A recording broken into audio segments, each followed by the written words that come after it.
मी प्राध्यापक म्हणून मंगळे, तुम्हा सर्वांचं माझ्या YouTube चॅनल मध्ये स्वागत आहे। आज आपण जो नवीन टॉपिक सुरू करणार आहोत आपल्या सिलेबसचा जो 11वी मधला आहे ह्यूमन फिजियोलॉजी मधला चॅप्टर आपण सुरू करतोय आणि त्या चॅप्टरचं नाव आहे excretory products and their elimination. Okay, the name of chapter is excretory products and their elimination meaning काय चॅप्टरचं बघा अगोदर। आपल्या बॉडीमध्ये कोणकोणत्या प्रकारचे मेटाबॉलिक वेस्ट तयार होतात आणि त्या metabolic waste called as excretory product. आता मेटाबॉलिक वेस्ट म्हणजे काय? आपल्या सेलमध्ये, आपल्या बॉडीमध्ये, आपल्या टिश्यूमध्ये, आपल्या ऑर्गनमध्ये जेव्हा मेटाबॉलिक रिएक्शन घडतात त्या मेटाबॉलिक रिएक्शन घडल्यानंतर जे जे पदार्थ शरीराला नको आहेत अशा पदार्थांना म्हणतो आपण मेटाबॉलिक वेस्ट। आता हे मेटाबॉलिक वेस्ट जे आहेत ते दोन प्रकारचे असतात। एक व्होलाटाईल म्हणजे हवेमध्ये उडून जाणारे, गॅसच्या द्वारे उडून जाणारे, आणि दुसरे नॉन व्होलाटाईल म्हणजे जे हवेद्वारे उडून न जाणारे। मग व्होलाटाईल कोण आहेत? CO2 हा व्होलाटाईल आहे, म्हणून तो गॅसेसच्या फॉर्म मध्ये नाकामधून तोंडामधून आपण बाहेर सोडतो। रिस्पिरेशन करताना, ब्रीदिंग करताना CO2 बाहेर सोडतो आपण। मग जे सबस्टन्स नॉन व्होलाटाईल आहेत जे हवेद्वारे गॅसद्वारे उडून जात नाहीत, उदाहरणार्थ नायट्रोजनस वेस्ट आहेत, आणि that nitrogenous waste are like ammonia, urea, uric acid, अशा प्रकारचे नायट्रोजनस वेस्ट आहेत। तशा वेस्टला म्हणतो आपण एक्सक्रीटरी प्रोडक्ट्स। आणि असे एक्सक्रीटरी प्रोडक्ट्स जे बॉडीला हार्मफुल आहेत, नको आहे, वेस्ट आहेत, तसे पदार्थ आफ्टर सर्टन इंटरव्हल्स काही विशिष्ट काळानंतर एनिमल्स काय करतात? बाहेर काढतात, आणि त्या प्रोसेसला म्हणतात एक्सक्रीशन, आणि त्या प्रोडक्टला म्हणतात एक्सक्रीटरी प्रोडक्ट्स। ओके, आणि एक्सक्रीटरी प्रोडक्ट तयार करण्याचे ऑर्गन्स आहेत त्या ऑर्गनला म्हणतात एक्सक्रीटरी ऑर्गन्स। जसे की उदाहरणार्थ वर्टिब्रेट मध्ये किंवा आपल्यामध्ये एक्सक्रीटरी ऑर्गन कोणामध्ये किडनी आहे। मेन एक्सक्रीटरी ऑर्गन कोण आहे? किडनी आहे। तर तुम्हाला एक्सक्रीटरी प्रोडक्टचे नाव सांगणार आहे मी आता। ओके, आणि एलिमिनेशनचा अर्थ काय? रिमूव्ह। जे वेस्ट प्रोडक्ट आहेत, एक्सक्रीटरी प्रोडक्ट आहेत ज्याची बॉडीला काही गरज नाही, वेस्ट आहेत, हार्मफुल आहेत, बॉडीला नुकसान करणारे आहेत, डॅमेज करणारे आहेत टिश्यूला, असे प्रोडक्ट काय करतो आपण? काही वेळानंतर रिमूव्ह करतो, त्याला म्हणतात एलिमिनेशन। ओके, आय होप तुम्हाला चॅप्टरचा मिनिंग खूप चांगल्या प्रकारे कळला असावा। आता व्हॉट इज एक्सक्रीशन? एक्सक्रीशन म्हणजे काय? सिम्पली रिमूव्हल ऑफ वेस्ट किंवा removal of metabolic waste from the body is called excretion. आता बऱ्याच मुलांचं कन्फ्युजन असं होतंय की एक्सक्रीशन आणि इगेशन सेम आहे कसं? तर इगेशन मध्ये काय होतंय? फेकल मॅटर जे असतो ऍनस मधून बाहेर पडतो ना, अनडायजेस्टेड फूड म्हणतो आपण त्याला, फेकल मॅटर म्हणतो, मानवी विष्ठा म्हणतो, इंग्लिश मध्ये स्टूल म्हणतात। ते स्टूल जेव्हा ऍनस मधून बाहेर पडतं त्या प्रोसेसला म्हणतात इगेशन, आणि egestion is the part of digestive system. न पचलेले अन्न पदार्थ ऍनस मधून जेव्हा बाहेर पडतात त्याला इगेशन म्हणतात। आणि what is excretion? Excretion means removal of, elimination of metabolic waste, specially nitrogenous waste जे लिव्हर मध्ये बनतात। कसे जुने का? कोणते? मग अमोनिया, युरिया, युरिक ऍसिड हे जे पदार्थ बनतात लिव्हर मध्ये बनतात। अमोनिया कसा बनतो? ऑक्सिडेटिव्ह डिअमिनेशन ऑफ अमिनो ऍसिड्स किंवा हायड्रोलिसिस ऑफ युरिया, अमोनिया तयार होतो लिव्हर मध्ये। युरिया कसा बनतो? 2 molecule of ammonia combined with 1 molecule of CO2 to form urea. Uric acid कसा बनतो? न्यूक्लिक ऍसिड रूपात युरिक ऍसिड मध्ये बनतो, न्यूक्लिक ऍसिड रूपात युरिक ऍसिड मध्ये बनतं। तर हे सगळे काय आहेत? मग एक्सक्रीटरी प्रोडक्ट्स आहेत जे आपल्या बॉडीमधून बाहेर पडतात। ओके, मग which are the types of excretion किंवा त्याला म्हणतो mode of excretion. Types of excretion, एक्सक्रीशनचे कोणकोणते टाइप्स आहेत, कोणकोणते मोड आहेत, कुठल्या कुठल्या प्रकारे एक्सक्रीशन होतं शरीरामध्ये, कोणकोणते ऍसिड प्रोडक्ट बाहेर टाकतात. ओके, त्यावरून आपण 3 प्रकार पाहणार आहोत. टाइप्स ऑफ एक्सक्रीशन मध्ये 3 टाइप आहेत. कोणकोणते 3 टाइप आहेत? नंबर 1 अमोनोटिलिझम. अमोनोटिलिझम म्हणजे काय रे? Removal of nitrogenous waste in the form of ammonia is called as ammonotelism. Number 2 ureotelism. Ureotelism. Okay, ureotelism, that is elimination of nitrogenous waste products in the form of urea is called as ureotelism. And third one is urecotylism. Urecotylism, that is removal of nitrogenous waste products in the form of uric acid is called as युरिकोटिलिझम. मला वाटतं तिघांची definition तुम्हाला clear झालं. अमोनोटिलिझमची definition clear आहे, युरिओटिलिझमची clear आहे आणि युरिकोटिलिझमची clear आहे. Okay, अमोनोटिलिझम मध्ये काय होतं? एक्सरीच अमोनिया. युरिओटिलिझम मध्ये काय होतं?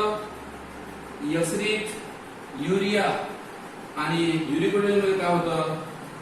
एक्सरीच युरिक ऍसिड. फरक कळला?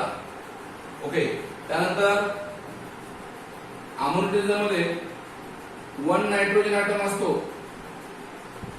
1 नायट्रोजन ॲटम असतो ज्याला आपण अमोनिया म्हणतो, NH3. ओके, युरिओटिलिझम मध्ये 2 नायट्रोजन ॲटम असतात. ओके, आणि युरिक ऍसिड मध्ये 4 नायट्रोजन ॲटम असतात. ओके, पुन्हा अमोनिया कसा आहे? हायली टॉक्सिक आहे. युरिया कसा आहे? लेस टॉक्सिक आहे. आणि युरिक ऍसिड कसा आहे? लिस्ट टॉक्सिक आहे. ओके, लिस्ट टॉक्सिक म्हणजे खूपच कमी टॉक्सिक आहे. एक्झाम्पल तुम्हाला देणार आहे प्रत्येकाचे खाली मी नंतर. प्रत्येकाचे एक्झाम्पल तुम्हाला देणार आहे मी नंतर. ओके, तर मग अगोदर अमोनोटिलिझम मध्ये काय बघूया आपण. What is ammonotelism? The process of removal of excretory products in the form of ammonia NH3 is called excretion, is called as ammonotelism. आणि अमोनोटिलिक एनिमल्स कोणते आहेत? एक्झाम्पल कोणते आहेत? एक्झाम्पल तुम्हाला शेवटी देणार आहे मी. ओके, एक्झाम्पल तुम्हाला शेवटी देणार आहे. मी तुम्हाला म्हणलं अमोनिया हायली टॉक्सिक आहे. Excretion need excess water. Okay, removal साठी काय लागतं? Need excess water. जास्त पाणी लागतं. That is 300 to 500 ml water. Okay, excess water लागतं 300 to 500 ml water for removal of 1 gram of ammonia. म्हणून लक्षात ठेवा, 1 ग्राम अमोनिया बाहेर काढायचं म्हणलं तर 300 ते 500 ml वॉटर पाहिजे. आणि लक्षात ठेवा मग जे अम्युनिटिलिक एनिमल असतात अमोनिया बाहेर टाकणारे, दे आर जनरली ॲक्वॅटिक. मग अमोनिया ऍसिड करणारे जे एनिमल असतात ते जनरली कसे असतात? ॲक्वॅटिक असतात, पाण्यामध्ये राहतात. ओके, आणि अमोनिया कसा आहे? मग रेडिली सोल्युबल इन वॉटर आहे. ओके, अमोनिया कसा आहे रे? सोल्युबल इन वॉटर आहे. वॉटर मध्ये सोल्युबल आहे. असे बरेच पॉइंट सांगता येईल.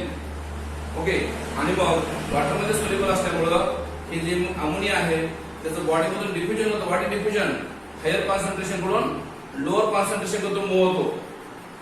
अमोनिया जो बॉडीमध्ये बनला आहे तो हायर कॉन्सन्ट्रेशन कडून लोअर कडे मूव्ह होतो. त्याला म्हणतात डिफ्युजन. कुठून होतं diffusion occur through body surface. काय अॅनिमलच्या बॉडीमधून हा अमोनिया बाहेर निघून जातो बॉडी सरफेस मधून. आणि फिश सारख्या अॅनिमल मध्ये, ओके, स्पेशली बोनी फिश यांच्यामध्ये जे गिल्स असतात किंवा त्याच्यामधून बाहेर पडतो आणि त्याला म्हणतात मग अमोनियम आयन्स. NH4+ म्हणतो आपण त्याला. अमोनियम आयनच्या फॉर्म मध्ये सुद्धा काय होतं? अमोनिया बाहेर पडतो आणि kidney not play significant role in the removal of ammonia. लक्ष द्या, अमोनियाला बाहेर काढण्यासाठी किडनीचा रोल महत्वाचा नाहीये. कोणाचा रोल महत्वाचा आहे? एक तर काही अॅनिमल मध्ये बॉडी सरफेस मधून बाहेर काढतात किंवा काही अॅनिमल मध्ये गिल्सद्वारे बाहेर काढतात. गिल्स. ओके, किडनी अमोनिया बाहेर काढण्यामध्ये मदत करत नाही. मी तुम्हाला शेवटी एक्झाम्पल सांगणार आहे, याचे एक्झाम्पल सांगणार आहे. ओके, आणि सगळ्यात शेवटी आपण घेतोय एक्झाम्पल सर्वांना लक्ष देऊन आहे का? एक्झाम्पल सर्वांना लक्ष देऊन आहे का? aquatic invertebrates, aquatic insect, पाण्यामध्ये राहणारे इन्सेक्ट जे त्याला म्हणतात aquatic insect, bony fishes आणि aquatic amphibian. म्हणजे काय? amphibianचा लार्वा जो आहे, लार्वा त्याला चाटू म्हणतो. पाण्यामध्ये चाटू जे असतात amphibian, बेडकाचे चाटू असतात जे पाण्यामध्ये राहतात. म्हणून बेडकामध्ये amphibian मध्ये जो लार्वा असतो तो अमोनिया बाहेर टाकतो आणि जो अडल्ट असतो तो युरिया बाहेर टाकतो. म्हणून फ्रॉग मध्ये दोन्हीचे मेकॅनिझम आहे. कोणतं? लार्वा जो आहे फ्रॉगचा, अम्फिबियनचा, तो अमोनिया बाहेर टाकतो आणि अडल्ट फ्रॉग युरिया बाहेर टाकतो. ओके, नंतर आपण पाहणार आहोत अमोनिटिलिझम. नंतर पुढचा पॉईंट पाहणार आहोत आपण युरिओटिलिझम. अमोनिटिलिझम बद्दल आणखी काय सांगता आपल्याला? अमोनिया जनरली हायली टॉक्सिक आहे. लक्षात ठेवा, जेव्हा ते हायली टॉक्सिक आहे त्याला सिंथेसिस साठी लेस एनर्जी लागते. उलट, जे हायली टॉक्सिक असतात त्यांच्या प्रोडक्शन साठी, सिंथेसिस साठी एनर्जी कमी लागते. कोणाच्या? अमोनियाच्या सिंथेसिस साठी एनर्जी लेस लागते, कमी लागते. ओके, आणि अमोनिया बद्दल आणखी सांगायचं झालं, कसं बनतो अमोनिया म्हणलं तर मी तुम्हाला पहिले सांगितलंय, ऑक्सिडेटिव्ह डिअमायनेशन ऑफ अमिनो ऍसिड किंवा हायड्रोलिसिस ऑफ युरिया या दोन प्रोसेस मुळे अमोनिया बनतो. अमोनिया कुठं बनतो? लिव्हर मध्ये बनतो. ओके, मी तुम्हाला म्हटलंय अमोनियाचा फॉर्म्युला वगैरे सांगितलाय आणि सिंथेसिस साठी लेस एनर्जी लागते. हे झाले पॉइंट अमोनियाचे. युरिओटिलिझम मध्ये काय होतं? Excretion occur in the form of urea. Excretion मध्ये युरिया बाहेर टाकतात ते आणि त्याला युरिओटिलिक एनिमल म्हणतात. ओके, ह्याच्यामध्ये काय होतं? मग इथं काय होतं? Removal of 1 gram need 50 ml water. किती ml? 50 ml water. आता तुम्ही म्हणा हे कसं बनतं? सिंपल आहे. अमोनिटिलिक एनिमल कसे होते? aquatic होते, पण तिथं पाणी भरपूर राहायचं. मग जे एनिमल टेरेस्ट्रियल आहे, टेरेस्ट्रियल म्हणजे कोणते? जमिनीवरचे. हे दोघं कसे आहेत? टेरेस्ट्रियल आहेत. त्यांच्यामध्ये वॉटर जास्त नसतं, त्यांना वॉटर जास्त मिळत नाही. म्हणजे काय करतात? वॉटरची बचत करण्यासाठी, कन्झर्वेशन करण्यासाठी हायली टॉक्सिक अमोनियाचं रूपांतर लेस टॉक्सिक युरिया किंवा युरिक ऍसिड मध्ये करतात आणि म्हणून त्याला म्हणायचं टेरेस्ट्रियल एनिमलचं अडॅप्टेशन आहे. टेरेस्ट्रियल एनिमल मध्ये काय होतं? हायली टॉक्सिक अमोनियाचं रूपांतर लेस टॉक्सिक युरिया किंवा युरिक ऍसिड मध्ये होतं. ओके, ह्याचे पण एक्झाम्पल बरेच आहेत, सांगतो तुम्हाला. ह्याचे एक्झाम्पल आहेत कार्टिलेजिनस फिश. ओके, नंतर टेरेस्ट्रियल एनिमल आहेत, सेमी अक्वॅटिक अॅम्फिबियन आहे. मी तुम्हाला म्हणलं इकडं अक्वॅटिक अॅम्फिबियन म्हणलं. ओके, इकडं सेमी अक्वॅटिक अॅम्फिबियन आहेत किंवा अॅम्फिबियनचा जो अडल्ट आहे, अडल्ट अॅम्फिबियन जे आहेत फ्रॉग आणि टोड, अडल्ट अॅम्फिबियन आहे ते अक्वॅटिक आणि सेमी अक्वॅटिक रेप्टाइल्स आहेत. रेप्टाइल मध्ये कोण? एलिगेटर आणि टर्टल. अक्वॅटिक आणि सेमी अक्वॅटिक कोण आहेत? रेप्टाइल पण आहेत. कोणते? एलिगेटर आणि टर्टल्स. ओके, आणि काही मॅमल्स पण आहेत. ओके, किंवा मोस्टली मॅमल्स आहेत. ऑल मॅमल म्हणलं तर चालतं, ज्यामध्ये आपण पण आलो, ज्यामध्ये युरिया बनतो. आता तुम्हाला युरिया कुठं बनतो? Urea also formation occur in the liver मध्ये बनतो. आणि युरिया कसा आहे? अमोनियापेक्षा लेस टॉक्सिक आहे, कमी टॉक्सिक आहे, आणि त्यामुळं ते बॉडीमध्ये थोडा वेळ जमा होतो आणि जमा होऊन मग बॉडीमधून बाहेर पडतो in the form of urine ना. युरिया हा लेस टॉक्सिक असल्यामुळं अमोनिया कसा होता? हायली टॉक्सिक होता, त्यामुळे बनल्याबरोबर लगेच बाहेर पडायचा, बॉडीमध्ये जमा होत नव्हता, पाणी त्याला बाहेर काढून टाकायचं.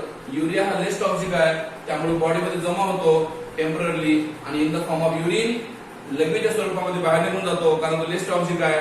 आणि तुम्हाला म्हणलं युरिया बाहेर काढण्यासाठी मॉडरेट अमाऊंट ऑफ वॉटर लागतं, ना कमी लागतं ना जास्त लागतं. किती?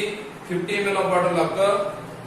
आणि some amount of urea may be retained, काही प्रमाणामध्ये युरिया बॉडीमध्येच राहतो रिटेन म्हणजे बॉडीमध्ये राहतो, किडनीमध्ये राहतो आणि ॲनिमल मेंटेन द डिझायर्ड ऑस्मोलॅरिटी, ज्यामुळे काय होतं ॲनिमल मध्ये ऑस्मोलॅरिटी मेंटेन होते. म्हणजे काय वॉटरचं बॅलन्स वगैरे शरीरामध्ये मेंटेन होतं.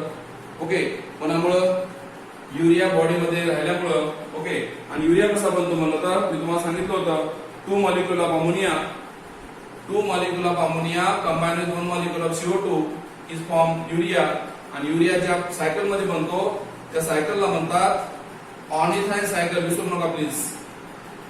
युरिया ज्या सायकल मध्ये बनतो त्या सायकलला म्हणतो ऑर्निथाइन सायकल. कारण त्या ऑर्निथाइन सायकल मध्ये ऑर्निथाइन नावाचा पदार्थ बनतो आणि त्या ठिकाणी एन्झाइम काम करतो. कोणता? ऑर्निथाइन मध्ये एन्झाइम काम करतो. कोणता? आर्जिनेज. विसरायचं नाही, महत्वाचा एन्झाइम आहे. आर्जिनेज नावाचा एन्झाइम काम करतो. मी तुम्हाला म्हणलं होतं युरियामध्ये नायट्रोजन ॲटम 2 आहेत. ओके, 50 ml वॉटरची गरज आहे. आणि तुम्हाला म्हणलं होतं द युरिया मीडियम टॉक्सिक आहे, लेस टॉक्सिक आहे. तर याचा अर्थ त्याच्या प्रोडक्शन साठी मीडियम एनर्जी लागते, मॉडरेट एनर्जी लागते. खूप कमी पण लागत नाही आणि खूप जास्त पण लागत नाही सिंथेसिस साठी. ओके, कोणाच्या? युरियाच्या. आपण तिसरा प्रोडक्ट घालोय युरिकोटिलिझम. युरिकोटिलिझम मध्ये excretion occur in the form of uric acids.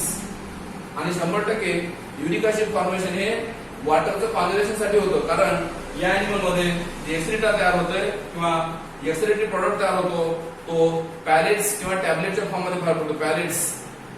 Okay, solid form मध्ये बाहेर पडतो एक्सक्रीटा. मिश्रण जे बाहेर पडते ती सॉलिड फॉर्म मध्ये बाहेर पडतो, त्याला पॅलेट्स असं म्हणतात. आणि युरिक ऍसिड बाहेर पडतं. युरिक ऍसिड कसं आहे? वॉटर मध्ये सोल्युबल नाही आहे. Okay, not require more water. इकडे किती लागतं? इकडे किती लागतं? रिमूव्हल रिक्वायर किती? 10 ml water. 1 gram. Okay, 1 gram uric acid बाहेर काढायचं म्हणलं तर 10 ml वॉटरची गरज आहे फक्त. म्हणजे खूपच कमी वॉटर लागतं. आणि कोणामध्ये आढळतं? It is found in the terrestrial insect. लक्षात नाही का? ॲक्वाटिक इन्सेक्ट म्हणलं की अमोर्टिलिझम. आणि टेरेस्ट्रियल इन्सेक्ट म्हणलं जसे कॉकरोच. कॉकरोच स्टडी केला. कॉकरोच मध्ये वगैरे इन्सेक्ट मध्ये वगैरे युरिक ऍसिड तयार होतो म्हणून त्याला म्हणजे टेरेस्ट्रियल इन्सेक्ट. सम क्रुस्टेशियन, लँड क्रुस्टेशियन आहेत, लँड स्नेल आहेत. स्नेल म्हणजे गोगलगायसारखे प्राणी. टेरेस्ट्रियल रेप्टाइल्स आहेत आणि बर्ड्स आहेत. स्पेशली ते वॉटरचं कॉन्झर्वेशन करतात. रेप्टाइल्स आणि बर्ड्स वॉटरचं कॉन्झर्वेशन करतात. आणि युरिक ऍसिड कसा बनतो? Uric acid generally found from nucleic acid. मी तुम्हाला म्हणलं युरिक ऍसिडच्या सिंथेसिस साठी हे लेस टॉक्सिक आहे. म्हणजे एनर्जी जास्त लागते ना. मग टॉक्सिसिटी जास्त असेल एनर्जी कमी, आणि टॉक्सिसिटी कमी असेल एनर्जी जास्त लागते. युरिक ऍसिड सिंथेसिस साठी एनर्जी जास्त लागते. उलट असतं त्याच्या. आणि 10 ml ऑफ वॉटर लागतं. आणि तुम्हाला हे पण माहित असेल की कधी कधी काही ॲनिमल मध्ये युरिक ऍसिड जास्त झाल्यामुळं युरिक ऍसिड आपल्या जॉईंट मध्ये जमा होतं. जॉईंट मध्ये सांध्यामध्ये जमा होतं आणि त्या ठिकाणी आपल्याला सांधेदुखीचा आजार होतो. त्याला म्हणतात गावठी आर्थरायटिस. आर्थरायटिस म्हणजे सांधेदुखी, सांध्याचा आजार होतो. त्याला म्हणतो आपण गावठी आर्थरायटिस. युरिओटिलिझम आणि युरिकोटिलिझम या दोघांचा उपयोग वॉटरचं कॉन्झर्वेशन करण्यासाठी होतो. कशासाठी होतो? वॉटरचं कॉन्झर्वेशन करण्यासाठी होतो. हे 2 लक्षात घेऊन ऐका. एक्झाम्पल, आस्कॅरिस आणि आर्कवर्म एक्सक्रीट अमोनिया आणि युरिया बोथ. आस्कॅरिस आणि आर्कवर्म हे काय काय बाहेर टाकतात? अमोनिया पण बाहेर टाकतात आणि युरिया पण बाहेर टाकतात. एक्सेप्शनल आहे. आस्कॅरिस आणि आर्कवर्म एलिमिनेट अमोनिया आणि युरिया. आणि म्हणून अशा ॲनिमलला म्हणतो आपण काय? अँफिटेलिक ॲनिमल्स. अँफिटेलिकचा अर्थ काय? जे अमोनिया पण बाहेर टाकतात आणि युरिया पण बाहेर टाकतात म्हणून अँफिटेलिक म्हणतात. आणि तुम्हाला म्हणलं होतं अँफिबियन मध्ये, फ्रॉग मध्ये लार्वा अमोनिया बाहेर टाकतो आणि अडल्ट युरिया बाहेर टाकतो. हे पण तुम्हाला सांगितलं. एक्सेप्शन आहे, परीक्षेमध्ये विचारतात हे.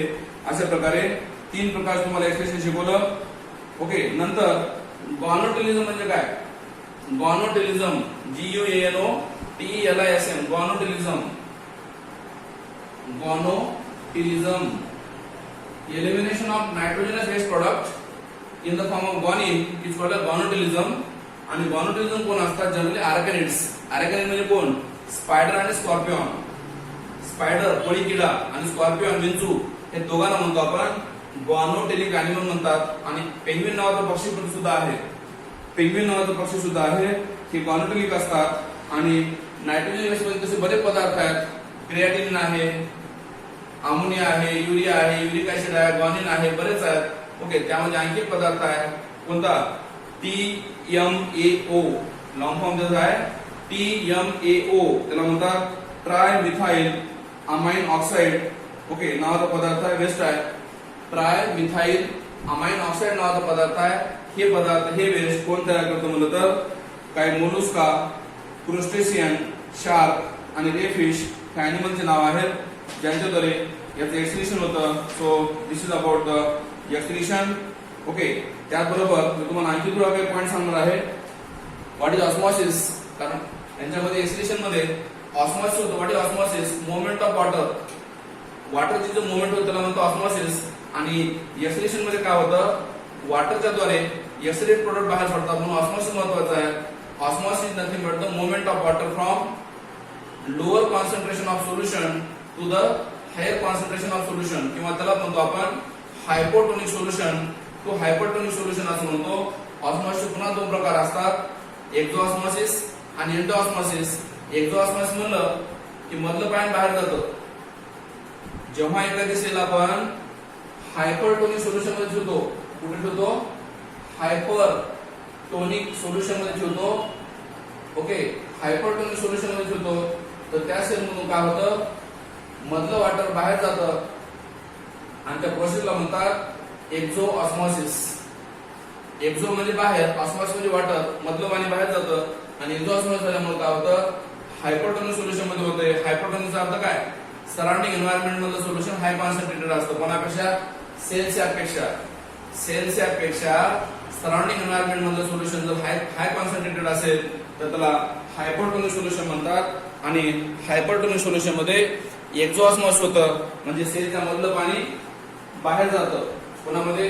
हायपरटोनिक सोल्युशन मध्ये. ओके, हायपरटोनिक सोल्युशन मध्ये काय होतं म्हणून तुम्हाला मी? हायपरटोनिक सोल्युशन मध्ये सेलच्या मधलं पाणी बाहेर जातं आणि त्या प्रोसेसला म्हणतात एक्झोऑस्मॉसिस. ओके, दोन्ही गोष्टी सांगितलं, एक्झोऑस्मॉसिस सांगितलं आणि हायपरटोनिक सोल्युशन सांगितलं. दुसरं सांगायचं तुम्हाला मी हायपोटोनिक सोल्युशन. हायपोटोनिक सोल्युशन म्हणजे काय हो? जेव्हा सराउंडिंग एन्व्हायरमेंट मधलं सोल्युशन, ओके, सराउंडिंग एन्व्हायरमेंट मधलं सोल्युशन लो कॉन्सन्ट्रेटेड असेल, भोवतालच्या वातावरणामधलं सोल्युशन लो कॉन्सन्ट्रेटेड असेल आणि सेलच्या मधलं हाय कॉन्सन्ट्रेटेड असेल तर त्याला म्हणतात हायपोटोनिक सोल्युशन. आणि हायपोटोनिक सोल्युशन मध्ये काय होतं? बाहेरचं पाणी मध्ये येतं आणि त्याला म्हणतात एंडोऑस्मॉसिस.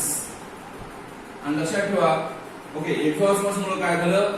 सेलचं प्लाझ्मोलायसिस झालं. ओके, किंवा सेलचं काय झालं? श्रिंकेज झालं. सेलचं काय झालं? श्रिंकेज झालं. सेलचं काय झालं? प्लाझ्मोलायसिस झालं. सेलच्या मधला प्रोटोप्लाझम एका बाजूला जमा झाला. कोणामुळे? हायपरटोनिक सोल्युशन मध्ये एक्झोऑस्मॉसिस झाल्यामुळं मधला प्रोटोप्लाझम एका बाजूला जमा झाला, त्याला म्हणतात हायपरटोनिक सोल्युशन, त्याला म्हणतात एक्झोऑस्मॉसिस. आणि त्यामुळं त्या प्रोसेसला म्हणतात plasmolysis. What is plasmolysis? Shrinkage of protoplasm away from cell wall when plant cell is put into the or any cell put into the hypertonic solution. Okay, त्याला आपण हायपरटोनिक सोल्युशन म्हणतो, प्लांट मध्ये स्पेशली म्हणतो. Okay, आणि त्या ठिकाणी एक्झॉस्मॉस होतो मग, आणि एक्झॉस्मॉस झाल्यामुळे सेल श्रिंक होतात. ओके, दुसरी गोष्ट हायपरटोनिक सोल्युशन मध्ये काय होतं? एंडोऑस्मॉस होतं, त्यामुळे सेल फुगतात, त्याला म्हणतो आपण टर्जिड. हायपोटोनिक सोल्युशन म्हणजे सराउंडिंग एन्व्हायरमेंट मधलं सोल्युशन लो कॉन्सन्ट्रेटेड आहे आणि सेलच्या मध्ये कॉन्सन्ट्रेशन जास्त आहे, म्हणून बाहेरचं पाणी मध्ये येतं, आणि बाहेरचं पाणी जर मध्ये आलं तर त्याला म्हणतात एंडोऑस्मॉसिस. आणि त्यामुळं सेल कशी बनते? सेल बिकम टर्जिड, फुगते ना. आणि तिसरं सोल्युशन आयसोटोनिक सोल्युशन. या सोल्युशन मध्ये काय होतं? जेवढं पाणी बाहेर येतं तेवढं पाणी मध्ये शिरतं, आणि म्हणून या ठिकाणी नो ऑस्मॉसिस. आयसोटोनिक सोल्युशन मध्ये बाहेरचं कॉन्सन्ट्रेशन आणि आतलं कॉन्सन्ट्रेशन इक्वल असल्यामुळं मध्ये पण जात नाही पाणी आणि बाहेर पण जात नाही. ऑस्मॉसिस हा शब्द वॉटरच्या मुवमेंटशी रिलेटेड आहे. जेव्हा वॉटरची मुवमेंट होते त्याला ऑस्मॉसिस म्हणतात. वॉटर बाहेर गेलं एक्झॉस्मॉसिस, वॉटर मध्ये आलं एंडॉस्मॉसिस, वॉटर ना मध्ये गेलं ना बाहेर आलं किंवा गेलं आणि आलं दोन्ही इक्वल झालं तर त्याला म्हणतात आयसोटोनिक सोल्युशन. आणि आयसोटोनिक सोल्युशन मध्ये ऑस्मॉसिस होत नाही. म्हणजे या ठिकाणी तुम्हाला आणखी पॉईंट तुम्हाला शिकवला, ऑस्मॉसिस, एक्झॉस्मॉसिस, एंडॉस्मॉसिस आणि दुसरं 3 प्रकारचे सोल्युशन सांगितले मी, हायपरटोनिक सोल्युशन, हायपोटोनिक सोल्युशन आणि आयसोटोनिक सोल्युशन. आणि आणखी महत्त्वाचं सांगावे, एनिमल 2 प्रकारचे असतात, आयसो कन्फर्मर आणि ऑस्मो कन्फर्मर आणि ऑस्मो रेग्युलेटर. एनिमल 2 प्रकारचे असतात, ऑस्मो कन्फर्मर आणि ऑस्मो रेग्युलेटर. आपण ऑस्मो रेग्युलेटर आहोत. आणि ऑस्मो कन्फर्मर म्हणजे कोण? मग काही काही इन्व्हर्टिब्रेट्स असतात, लोअर इन्व्हर्टिब्रेट असतात, हॅगफिश असतो, मॅक्सिन म्हणतो आपण त्याला. ऑस्मो कन्फर्मर म्हणजे काय? जे एनिमल सराउंडिंग एन्व्हायरमेंट मधलं कॉन्सन्ट्रेशन वेगळं ठेवू शकत नाहीत. ज्या एनिमल मध्ये सराउंडिंग एन्व्हायरमेंट मधलं कॉन्सन्ट्रेशन हे वेगळं राहू शकत नाही कोणापेक्षा, बॉडीपेक्षा. म्हणजे बाहेरचं कॉन्सन्ट्रेशन वाढलं, बॉडी मधलं कॉन्सन्ट्रेशन वाढतं, बाहेरचं कॉन्सन्ट्रेशन कमी झालं, बॉडी मधलं कमी होतं. म्हणून जसं बाहेर आहे तसं मध्ये आहे, त्याला म्हणतात ऑस्मो कन्फर्मर. ते वेगळं ठेवू शकत नाहीत. जसं बाहेर तसं मध्ये राहतं त्याला ऑस्मो कन्फर्मर म्हणतात. हॅगफिश आहे, मॅक्सिन आहे, कुछ काही लोअर इन्व्हर्टिब्रेट्स आहेत, त्याला म्हणतो आपण. आणि ऑस्मो रेग्युलेटर म्हणजे काय? आपण आहोत osmo regulator. Those animal which maintain the osmotic concentration different from the surrounding environment is called as osmoregulator. आणि osmoregulator जे असतात त्यांच्यामध्ये होमिओस्टॅसिस मेंटेन होतं. होमिओस्टॅसिसचा अर्थ इंटरनल एन्व्हायरमेंट कॉन्स्टंट मेंटेन होतं. आणि आपल्यामध्ये ऑस्मोरेग्युलेशन करायला कोण मदत करते? किडनी मदत करते. आतलं वातावरण वेगळं ठेवते. बाहेर कसे असो, आपण समुद्राच्या पाण्यामध्ये पोहलं तर साल्ट मध्ये शिरत नाही. म्हणजे याचा अर्थ बाहेरचं कॉन्सन्ट्रेशन कसे असो, बॉडी मधलं वेगळं राहतं, त्याला म्हणतो ऑस्मो रेग्युलेटर. ओके, पाण्याचं प्रमाण मधलं वेगळं ठेवतात, त्याला म्हणतो आपण ऑस्मो रेग्युलेटर्स. आणि वेगवेगळे अॅनिमल आहेत जे एक्सिडेंट प्रोडक्ट बाहेर टाकतात. लिस्ट आहे अॅनिमल तुम्हाला सिम्पली माहित आहे. छोटेसे अॅनिमल आहेत ज्यांच्यामध्ये एक्सिडेटरी ऑर्गन्स वेगवेगळे असतात. तुम्ही सर्वांनी शिकलात 11व्या मध्ये किंगडम अॅनिमल या चॅप्टर मध्ये. Different animal have different excretory organs. उदाहरणार्थ प्रोटोनेफ्रिडिया नावाचा ऑर्गन असतो, त्याला फ्लेम सेल म्हणतात. तुम्हाला माहित आहे प्रोटोनेफ्रिडिया, फर्स्ट नेफ्रिडिया असतात, प्रोटोनेफ्रिडिया फ्लेम सेल म्हणतात कारण ते फ्लेम सारखे दिसतात म्हणून. आणि ते कोणामध्ये असतात? मग प्लॅटिएलमिंथिस, रोटिफर्स, सम ॲनिलिडा आणि काही सेफालोपॉयडेटा या सगळ्या अॅनिमल मध्ये प्रोटोनेफ्रिडिया नावाचा ऑर्गन असतो. नंबर 2, नेफ्रिडिया नावाचा ऑर्गन कोणामध्ये असतो? ॲनिलिडा म्हणजे आर्थवर्म. नेफ्रिडिया नावाचा ऑर्गन कोणामध्ये आहे? ॲनिलिडा म्हणजे आर्थवर्म मध्ये आहे. माल्फिडियन ट्युब्यूल कोणामध्ये असतात? इन्सेक्ट म्हणजे कॉकरोच. माल्फिडियन ट्युब्यूल तुम्ही शिकलात, मिडगट आणि हँडगटच्या मध्ये असतात. माल्फिडियन ट्युब्यूल्स हे इन्सेक्ट मध्ये असतात म्हणजे कॉकरोच मध्ये असतात. आणि अँटेनल ग्लँड्स, ज्याला ग्रीन ग्लँड म्हणतो आपण, अँटेनल ग्लँडला म्हणतात ग्रीन ग्लँड्स. ओके, जे क्रुस्टेशियन मध्ये असतात त्याला आपण प्रॉन एक्सेट्रा म्हणतो, क्रुस्टेशियन प्रॉन म्हणतो आपण. आणि किडनी नावाचा ऑर्गन आहे जे हायर अॅनिमल मध्ये असतो, वर्टिब्रेट मध्ये असतो. Kidney found in the vertebrates. तुम्हाला माहित आहे वर्टिब्रेट मध्ये कोण कोण येतात? वर्टिब्रेट मध्ये अनेक अॅनिमल येतात. अज्ञाथा, ज्ञातोस्टोमॅटा. ज्ञातोस्टोमॅटा मध्ये फिशेस आले. आणि टेट्रापोडा मध्ये अँफिबिया, रेप्टाइल्स आणि मॅमल्स या चौघांमध्ये किडनी असते. म्हणून किडनी हे वर्टिब्रेटचं एक्झाम्पल आहे, हायर अॅनिमल मध्ये एक्झाम्पल आहे. तर अशा प्रकारे आज आपण excretory products and their example घेतला आहोत. Thank you. Have a good day. The human body is constantly at work. It is never completely at rest. For example, even when we are sleeping, our lungs are busy inhaling oxygen and exhaling carbon dioxide. Carbon dioxide is a waste product generated by our body. Like carbon dioxide, various other waste products such as ammonia, urea, uric acid, water, and excess ions like phosphate, sulfate, sodium, potassium, and chloride are produced in our body as a result of different metabolic activities like ingestion, digestion, and respiration. These waste or excretory products, if retained in the body, may prove fatal and so must be totally or partially removed from our body. The process of elimination of metabolic waste products from the animal body is called excretion. Among the different waste products, ammonia, urea, and uric acid are known as nitrogenous wastes. Of these, ammonia is the most toxic and requires a lot of water for its elimination, and is thus excreted only by those organisms that can compensate the loss of water.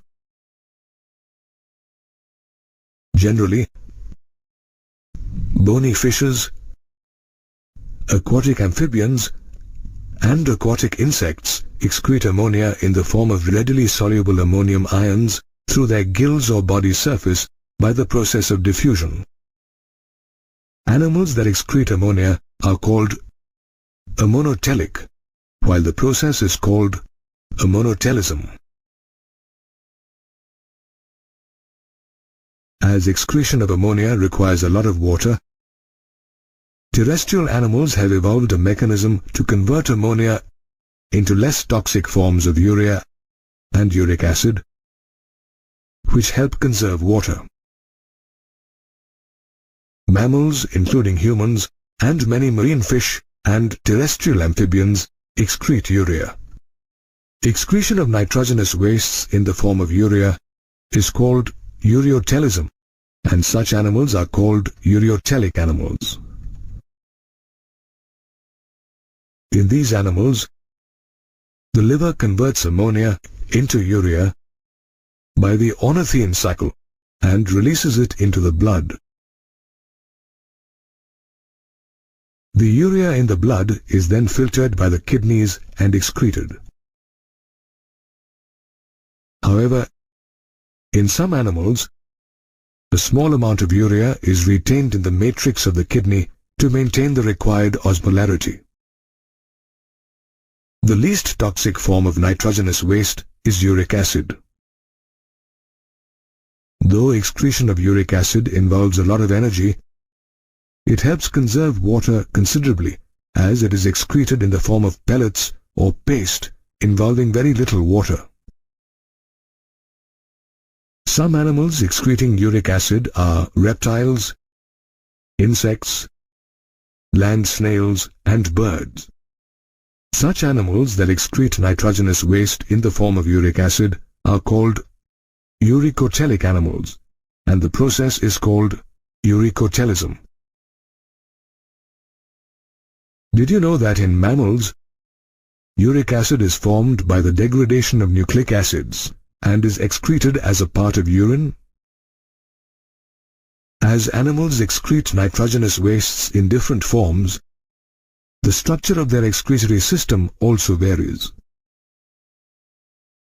The study of phylogeny of the excretory system reveals that primitive animals such as invertebrates possessed simple organs like protonephridia or flame cells, which in the course of time evolved into complex organs such as the kidneys in vertebrates. Flame cells or protonephridia are the excretory structures in animals like platyhelminthes, rotifers, cephalochordates, and certain annelids. Apart from performing the function of excretion, these cells help in osmoregulation or the regulation of the fluid volume and ionic balance in the body. Another excretory structure is the nephridia found in many annelids like the earthworm. Nephridia are tubular structures that help remove nitrogenous waste and maintain the fluid and ionic balance. Malfidient tubules are excretory structures found in arthropodans such as insects and arachnids. These tubules, along with removing nitrogenous wastes, perform the function of osmoregulation. The antennal gland or green gland is the excretory structure in crustaceans such as the crab and crayfish. This gland performs the function of excretion and osmoregulation. The kidneys perform the main function of excretion in highly evolved mammals such as man. Along with the kidneys, the skin, liver and lungs also help in the removal of certain wastes from our body. Our skin has sebaceous glands that secrete sebum, through which substances like hydrocarbons, sterols and waxes are excreted. This secretion, however, provides a protective oily covering for the body. Like the sebaceous glands, the sweat glands on our skin also help in the removal of excretory wastes.